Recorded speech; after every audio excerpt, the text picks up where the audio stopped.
Punjab Kings বনাম Kolkata night রাইডার্সের match draw হওয়ার ফলে আইপিএলে পয়েন্টস টেবিলে বড়সড় ধাক্কা লেগেছে।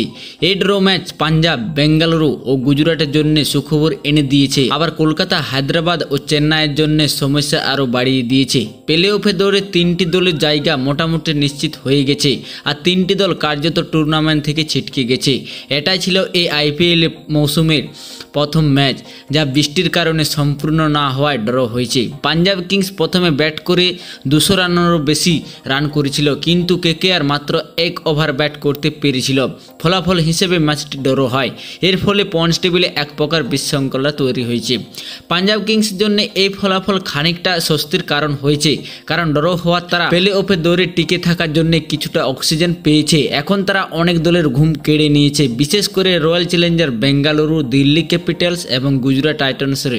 এদের জন্য পরিস্থিতি আরও কঠিন হয়ে গেছে। অন্যদিকে কেকেআরের জন্য এই ড্র খুবই হতাশাজনক। তাদের প্লে অফে যাওয়ার পথ আরও কঠিন হয়ে গেছে। এখন প্রশ্ন হলো, বাকি দলগুলোর মধ্যে কে কোথায় দাঁড়িয়ে আছে, কারা প্লে অফে পৌঁছাতে পারে, কারা কার্যত বাদ পড়ে গেছে, আর কোন দলকে কি করতে হবে প্লে অফ নিশ্চিত করতে। এর উত্তর পেতে হলে প্রথমে আপনাকে একটা প্রশ্নের উত্তর দিতে হবে। এই আইপিএল সিজনে আপনি কোন দলকে প্লে অফে দেখতে চান? আপনার প্রিয় দলের নাম অবশ্যই কমেন্ট সেকশনে লিখে জানান, আর চ্যানেলটি সাবস্ক্রাইব করতে ভুলবেন না, একদম ফ্রি। এখন চলুন টেবিলের দিকে নজর দিই। দশম স্থানে রয়েছে চেন্নাই সুপার কিংস। তারা এখন পর্যন্ত 9টি ম্যাচ খেলেছে, যার মধ্যে 2টি জয় ও 7টি পরাজয় পেয়েছে। বর্তমানে তাদের সংগ্রহ 4 পয়েন্ট। আইপিএলে সরাসরি প্লে অফে যাওয়ার জন্য সাধারণত 16 পয়েন্টের প্রয়োজন হয়। এই 16 পয়েন্ট এমন একটা ম্যাজিক নম্বর, যেখানে আপনি অন্য কোনো দলের ফলাফলের উপর নির্ভর না করে প্লে অফ নিশ্চিত করতে পারেন। চেন্নাই এখন 16 পয়েন্ট পর্যন্ত যেতে পারবে না।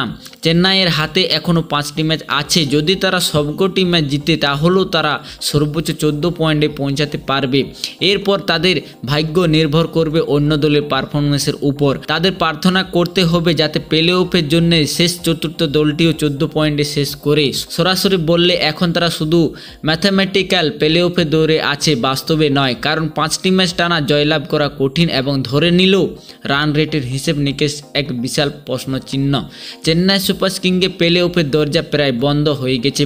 একই অবস্থা রাজস্থান রয়্যালসেরও। তারাও 9টি ম্যাচের মধ্যে মাত্র 2টি জিতেছে এবং 7টি হেরেছে, ফলে রাজস্থানের প্লে অফে যাওয়ার সম্ভাবনা প্রায় শেষ। চেন্নাই সুপার কিংসের হাতে এখন মাত্র 4 পয়েন্ট রয়েছে, এবং প্লে অফে জায়গা করার জন্য তারা সর্বোচ্চ 14 পয়েন্ট পর্যন্ত পৌঁছাতে পারবে।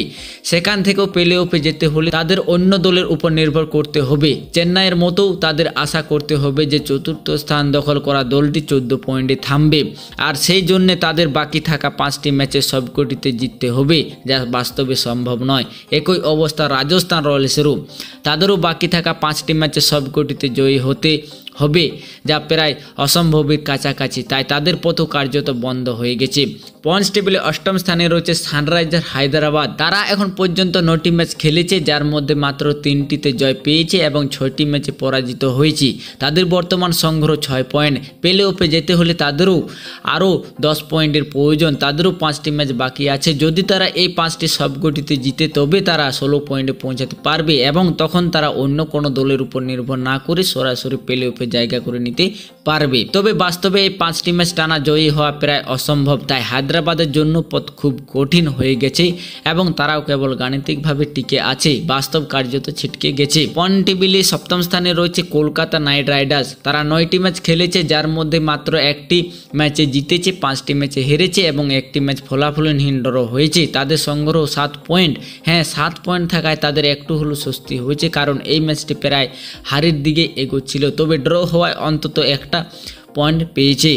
এখন কলকাতার হাতে 5টি ম্যাচ বাকি আছে। যদি তারা এই 5টি সবকটিতে জিতে, তবে তারা 17 পয়েন্টে পৌঁছাতে পারবে। যদি 5টি ম্যাচের মধ্যে কিছু হারেও 15 পয়েন্টে পৌঁছাবে, আর 15 পয়েন্ট নিয়ে প্লে অফ নিশ্চিত হবে এমন কোনো নিশ্চয়তাই নেই। তখন তাদেরও অন্য দলের ফলাফলের উপর নির্ভর করতে হবে।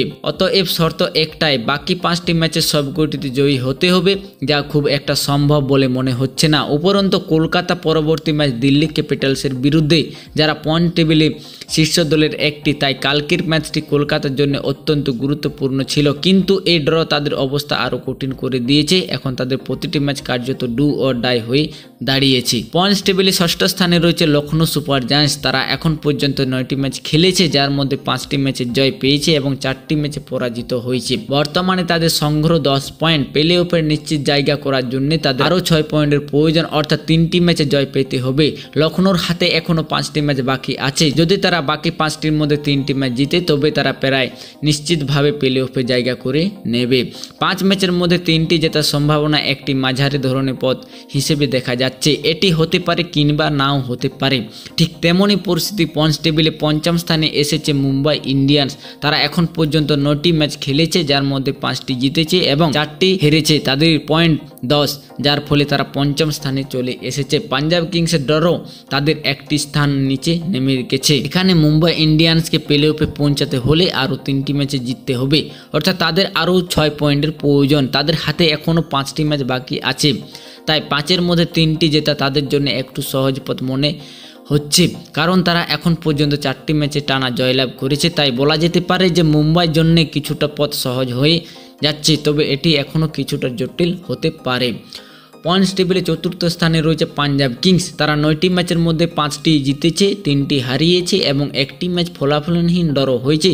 তাদের পয়েন্ট 11 এবং তাদের 16 পয়েন্ট পৌঁছাতে আরও 3টি ম্যাচ জিততে হবে। তারা 17 পয়েন্টও পৌঁছাতে পারবে। 5টি ম্যাচের মধ্যে 3টি জিততে হবে এবং এটি পাঞ্জাবের জন্য কিছুটা চ্যালেঞ্জিং হতে পারে। তবে এই খবরটি ভালো যে তারা আজ একটি পয়েন্ট পেয়েছে, যা তাদের জন্য কিছুটা সহায়ক হতে পারে। পয়েন্টস টেবিলে 3য় স্থানে রয়েছে রয়্যাল চ্যালেঞ্জার বেঙ্গালুরু। তারা 9টি ম্যাচের মধ্যে 6টি জিতেছে এবং 3টি হেরেছে। তাদের পয়েন্ট 12 এবং প্লে অফে জায়গা পেতে তাদের জন্য 2টি ম্যাচ জেতা প্রয়োজন।